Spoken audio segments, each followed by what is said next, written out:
আসসালামু আলাইকুম। কানিজ ফাতেমা লোপা স্বাগত জানাচ্ছি এনটিভির দেশের খবরে। ক্রাউন সিমেন্ট শিরোনাম দেখছিলেন, এবারে নিয়ে যাচ্ছি পুরো খবরে। এখন জন্ম সনদ দিয়ে খোলো বিকাশ স্টুডেন্ট অ্যাকাউন্ট। নিজের বিকাশ নিজে কর। যে সরকার ক্ষমতা রক্ষা করতে মানুষকে হত্যা করে এবং রাষ্ট্রীয় স্থাপনার নিরাপত্তা নিতে ব্যর্থ হয়, তাদের ক্ষমতায় থাকার অধিকার নেই। বিএনপি মহাসচিব মির্জা ফখরুল ইসলাম আলমগীর এক বিবৃতিতে এমন মন্তব্য করেছেন। বিবৃতিতে তিনি বলেন, গত কয়েকদিনে কতজন নিরীহ মানুষকে হত্যা ও পঙ্গু করা হয়েছে, জনগণ তার সঠিক পরিসংখ্যান জানতে চায়। নিজেদের ব্যর্থতা আড়াল করতে সরকার এখন বিএনপি সহ বিরোধী পক্ষের নেতাকর্মীদের গণহারে গ্রেফতার করে যাচ্ছে। তিনি বলেন, গ্রেফতারকৃতদের গুম করে নির্যাতন করে 4-5 দিন পর আদালতে হাজির করা হচ্ছে, যা আইন ও মানবাধিকারের লঙ্ঘন। অবিলম্বে সেনাবাহিনীকে ব্যারাকে ফিরিয়ে নেয়ার দাবি জানান মির্জা ফখরুল। বলেন, রাষ্ট্রীয় বাহিনী ব্যবহার করে শিক্ষার্থীদের ব্লক রেড দিয়ে গ্রেফতার করা হচ্ছে।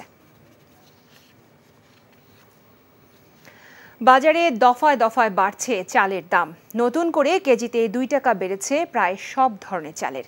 পেঁয়াজের দাম কমেছে কেজিতে 10 টাকা, আর ব্রয়লার মুরগির দাম কেজিতে 20 টাকা কমেছে। এছাড়া কমেছে সবজি আর কাঁচামরিচের দামও। হাসানুল শাহরের রিপোর্ট।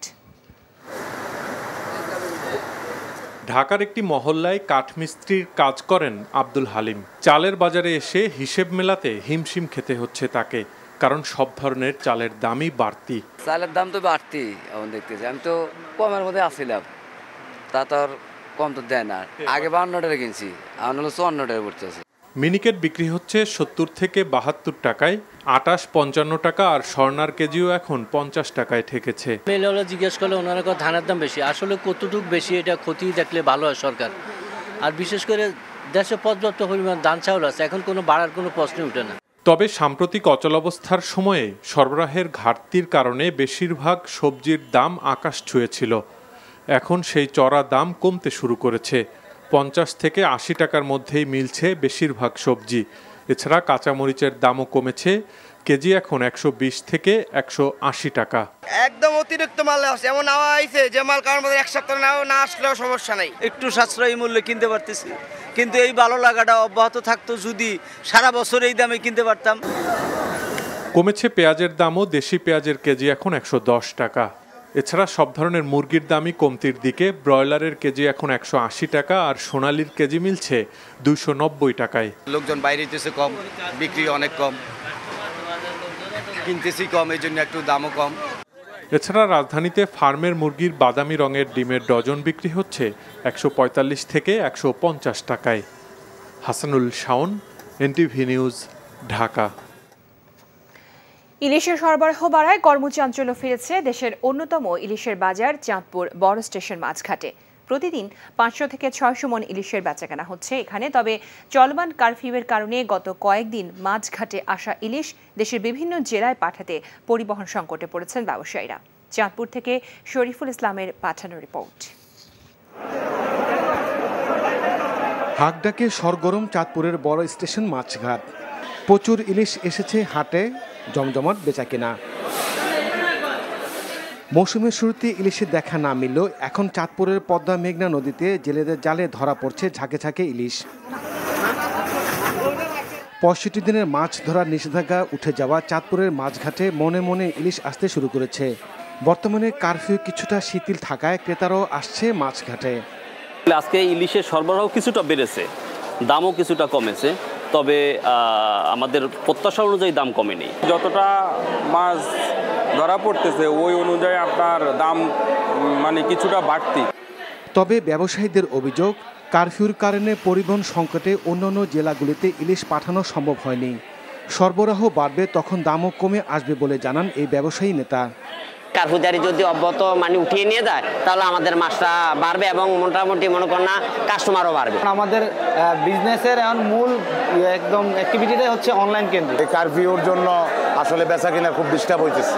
বিভিন্ন জায়গার মানুষ আসতে পারতেছে না, মাছ নিতে পারতেছে না। আমাদের তো ব্যবসায়ী অনেক সমস্যার মধ্যে আছে। বর্তমান চাঁদপুরের মাছঘাটে 800 থেকে 900 গ্রাম ওজনের ইলিশ প্রতি কেজি 1300 থেকে 1400 টাকা, আর 1 কেজি ওজন ও এর চাইতে বেশি ওজনের প্রতি কেজি ইলিশ বিক্রি হচ্ছে 1500 থেকে 1700 টাকা। NTV news desk. শিক্ষার্থীদের আন্দোলন ও কারফিউয়ের কারণে রাঙামাটিতে পর্যটন খাতে ব্যাপক ধস নেমেছে। এই অবস্থায় উদ্বিগ্ন ব্যবসায়ীরা। বর্ষায় মোহনীয় রূপে জেগে ওঠে রাঙামাটি। পাহাড়ের নবরূপ দেখতে প্রতি বছর সৌন্দর্য পিপাসুদের ভিড় দেখা যায় এই জেলায়। কিন্তু সিম্বল অফ রাঙামাটি খ্যাত ঝুলন্ত সেতু সহ এখানকার বিভিন্ন বিনোদন কেন্দ্রগুলো এখন শূন্যসাব নীরবতায়। পর্যটক শূন্য পর্যটন স্পটগুলো অলস সময় আর হতাশা নিয়ে দিন পার করছেন পর্যটন সংশ্লিষ্টরা। ব্যাপক লোকসান গুনতে হচ্ছে তাদের। জেলার পর্যটন খাতে ইতোমধ্যে 4 কোটি টাকার বেশি ক্ষতির দাবি করেছেন Rangamati chamber of commerce and ইন্ডাস্ট্রিজের সভাপতি। কোনো টুরিস্ট নাই, এর জন্য আমাদেরও ব্যবসা ভালো যাচ্ছে না, ভালো সময় কাটাচ্ছি। এখন কাস্টমার একদম কম, বেচা বিক্রি নাই, বসে কি করবো, সময় কাটাচ্ছি।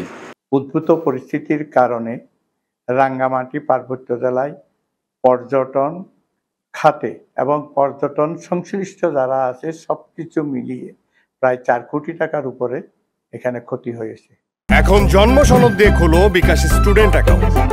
নিজের বিকাশ নিজে কর। কক্সবাজারের টেকনাফের শাহপরীর দ্বীপ সমুদ্র উপকূলে ফিশিং ট্রলার ও স্পিড বোট ডুবির ঘটনায় নিখোঁজ 3 জনের মধ্যে 2 জনের মরদেহ উদ্ধার করা হয়েছে। এখনও নিখোঁজ রয়েছে 1 জন। টেকনাফ থানা পুলিশ জানায়, সকালে টেকনাফের বাহারছড়া বড় ডেইলি সমুদ্র সৈকতে 2টি মরদেহ ভাসতে দেখে স্থানীয়রা লোকজন তাদের খবর দেয়। পরে মরদেহ 2টি উদ্ধার করে স্বজনদের কাছে বুঝিয়ে দেওয়া হয়। নিহতরা হলেন মোহাম্মদ ফাহাদ ও মোহাম্মদ ইসমাইল।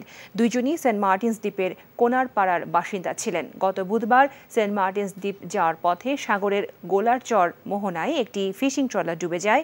সন্ধ্যার দিকে উদ্ধার তৎপরতার এক পর্যায়ে একটি স্পিড বোট সাগরে প্রচণ্ড ঢেউয়ের তোড়ে ডুবে গিয়ে নিখোঁজ হন উদ্ধারকারী মোহাম্মদ ফাহাদ ও মোহাম্মদ ইসমাইল।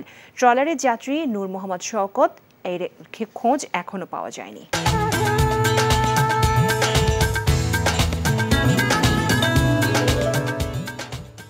এখন জন্ম সনদ দিয়ে খোলো বিকাশ স্টুডেন্ট অ্যাকাউন্ট।